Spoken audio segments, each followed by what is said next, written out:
Hello everyone, this is Antara Rokaria, currently studying BSc Agriculture in Sharda University, and today I am here to discuss with you all about crop breeding. Crop breeding को हम generally plant breeding भी कहते हैं, and plants are the most important organisms on the planet, and plants are the bottommost part of the food chain. They are at the bottommost part of the food chain, so we often call them as producers, and all the organisms are directly or indirectly dependent on them for food. Almost 85% of the world's food consumed by humans is plant based, और जो plants food के लिए grow होते हैं उन्हें हम generally food crops कहते हैं. Food crops are highly dependent on water availability, climatic conditions and soils. कभी कभी कुछ इन्वायरमेंटल कंडीशंस की वजह से, जैसे कि ड्रॉट और हैवी रेनफॉल, क्रॉप्स जो है उतना सफिशिएंट फूड नहीं ग्रो कर पाती या फिर क्रॉप्स ख़राब हो जाती हैं. तो उसका जो रिज़ल्ट होता है वो ये होता है कि खाने की कमी हो जाती है, और इस एक्यूट शॉर्टेज ऑफ फूड को हम फेमिन कहते हैं. और जैसे कि हम जानते हैं कि हमारी पॉपुलेशन जो है वो काफ़ी इंक्रीज़ हो रही है, तो जैसे जैसे पॉपुलेशन इंक्रीज़ हो हमारा फूड प्रोडक्शन भी इंक्रीज़ होना ज़रूरी है. अगर फूड प्रोडक्शन को हम बढ़ाएंगे नहीं तो उसका रिज़ल्ट ये होगा कि फूड क्राइसिस हो जाएगी. And as the agriculture land is very limited, तो हमें फूड प्रोडक्टिविटी को बढ़ाना पड़ेगा. So it is very necessary to improve the productivity of the crops per acre. Previously by implementing animal breeding हमने farm animals की productivity और quality को काफ़ी इम्प्रूव किया था. So similarly by applying plant breeding हम क्रॉप्स की productivity और उसकी क्वालिटी को भी इम्प्रूव कर सकते हैं. So basically plant breeding can be defined as the science of changing genetic traits of the plants in order to create the desired plant types, which is used for better cultivation and also gives better yields and has also good resistance to diseases.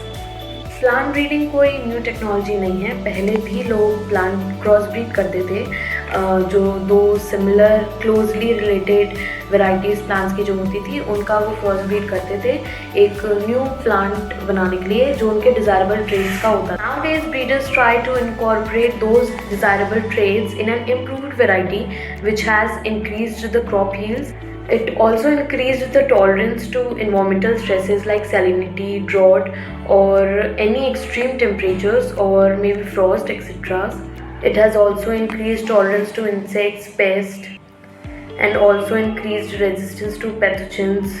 So the 5 main steps in the plant breeding are: step 1 is the collection of variability, step 2 is evaluation and selection of parents, step 3 the cross hybridization among the selected parents, step 4 selection and testing of superior recombinants, and the step 5 is multiplication of improved seed. तो plant breeding के steps को अगर थोड़ा brief में पढ़ें तो जैसे कि पहला स्टेप है कलेक्शन ऑफ वेरिएबिलिटी. तो वेरिएबिलिटी का मतलब है कि एक पर्टिकुलर प्लांट में काफ़ी वाइड वेराइटीज़ होती हैं और उनका अलग अलग ट्रेट होता है, उनकी अलग अलग क्वालिटीज़ होती हैं. जैसे कुछ का होगा जो कि ड्रॉट रेजिस्टेंस ज़्यादा होंगे, कुछ होंगे जो ड्रॉट रेजिस्टेंस कम होंगे, उसके अलावा कुछ का हाई यील्ड होगा, कुछ का लो यील्ड होगा, उसके अलावा कुछ जो होंगे वो अच्छी क्वालिटी के होंगे, कुछ बुरी क्वालिटी के होंगे. इनको हम जेनेटिक वेरिएशंस कहते हैं हर एक स्पेशीज़ का. जैसे कि हम लोग एग्जांपल लें रागी का, तो रागी में टोटल 121 वैरायटीज़ होती हैं और सारी जो है वो एक दूसरे से कुछ ना कुछ फ्यू ट्रेट्स की वजह से अलग होती हैं. कुछ जो है उसमें वो डिसीज़ रेजिस्टेंस होते हैं, कुछ की हाई यील्ड होती है और दूसरे जो होते हैं उनकी लो यील्ड होगी पर वो ड्रॉट रेजिस्टेंस होंगे. तो ऐसे काफ़ी वैरायटीज़ में होते हैं, पर बस उनका डिफरेंस ये होता है कि उनमें फ्यू ट्रेट्स जो है उनका डिफरेंस होता है. अब अगर हम इसमें रागी का ही एग्जांपल लें तो जैसे कि रागी में 121 वैरायटीज़ होती हैं ट्रेट्स की, तो हम अपने डिज़ायर के हिसाब से जो हमारी बेस्ट रिक्वायर्ड ट्रेट्स होंगे उनके 2 पेरेंट प्लांट को सिलेक्ट करेंगे अपना एक न्यू प्लांट बनाने के लिए.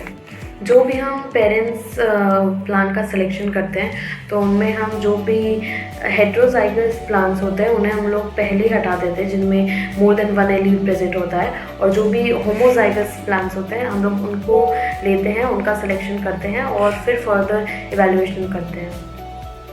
फिर जो भी होमोजाइगस प्लांट सेलेक्ट होते हैं, फिर उनको हम लोग एक फील्ड में सारे सैम्पल्स को ग्रो करते हैं उन इन्वायरमेंटल कंडीशंस में जिनमें हमें उन्हें वहाँ पे ग्रो करना है। और उसके बाद हम लोग सैम्पल टेस्टिंग के बाद उसमें और भी स्ट्रेसफुल इन्वायरमेंटल कंडीशंस में भी उनको टेस्ट करते हैं, ताकि वो उस इन्वायरमेंट को कम्प्लीटली अडेप्ट कर ले जिसमें उन्हें ग्रो होना है।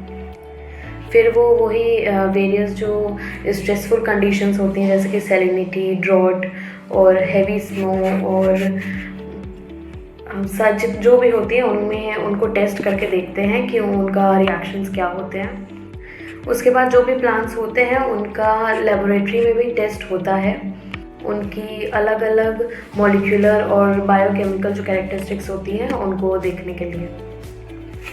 फिर दोनों टेस्ट के बाद उनके जो भी रिकॉर्ड्स होते हैं उनको हम लोग लिखते हैं, वो लोग लिखते हैं, और उसके बाद उनका फर्दर सिलेक्शन होता है।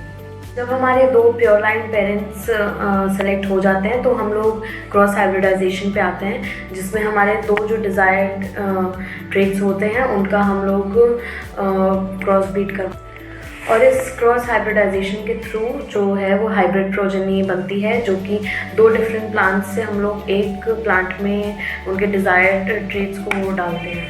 अब इसमें अगर हम लोग एग्जांपल रागी का ही लें तो जो 2 पेरेंट सेलेक्ट होंगे तो फर्स्ट पेरेंट का ट्रेट में भी ये हो कि वो लो यील्ड हो पर उनका जो डिजीज़ रेजिस्टेंस हो वो हाई हो, और जो सेकेंड पेरेंट हो वो उनकी हाई यील्ड हो पर डिजीज़ रेजिस्टेंस वो लो हो। तो जब उनका हम लोग हाइब्रिडाइजेशन करवाएंगे तो जो F1 हाइब्रिड बनेगा तो उसमें जो दोनों सुपीरियर क्वालिटीज़ होंगी, that is high yield and high disease resistance, वो उनमें आ जाएगा। ये जो टेंडेंसी होती है हाइब्रिड्स की सुपीरियर कैरेक्टरिस्टिक्स को लेने की, उसको हम लोग हेटेरोसिस कहते हैं। प्लांट ब्रीडर्स जो हाइब्रिडाइजेशन करते हैं जिन प्रोसेस से, उसको आर्टिफिशियल हाइब्रिडाइजेशन करते हैं। आर्टिफिशियल हाइब्रिडाइजेशन होता है दोनों प्लांट्स का क्रॉस पॉलिनेशन करवाना under the supervision of plant breeder और एक अच्छे कंट्रोल्ड कंडीशंस के अंडर। इस प्रोसेस में भी काफ़ी वेरियस स्टेप्स होते हैं, जैसे कि selection of parents with desired characters और इमैस्कुलेशन और bagging and tagging, then collection of pollen grains और उसके बाद आर्टिफिशियल पॉलिनेशन, टैगिंग और desirable combinations of variations and back crossing. Plant breeding aims to improve the characteristic of the plant so that they become more desirable agronomically, economically.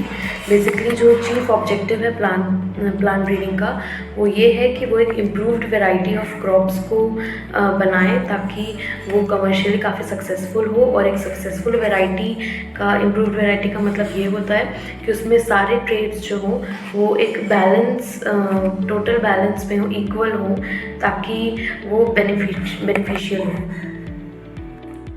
and profitable हो for growers. This is it. Thank you.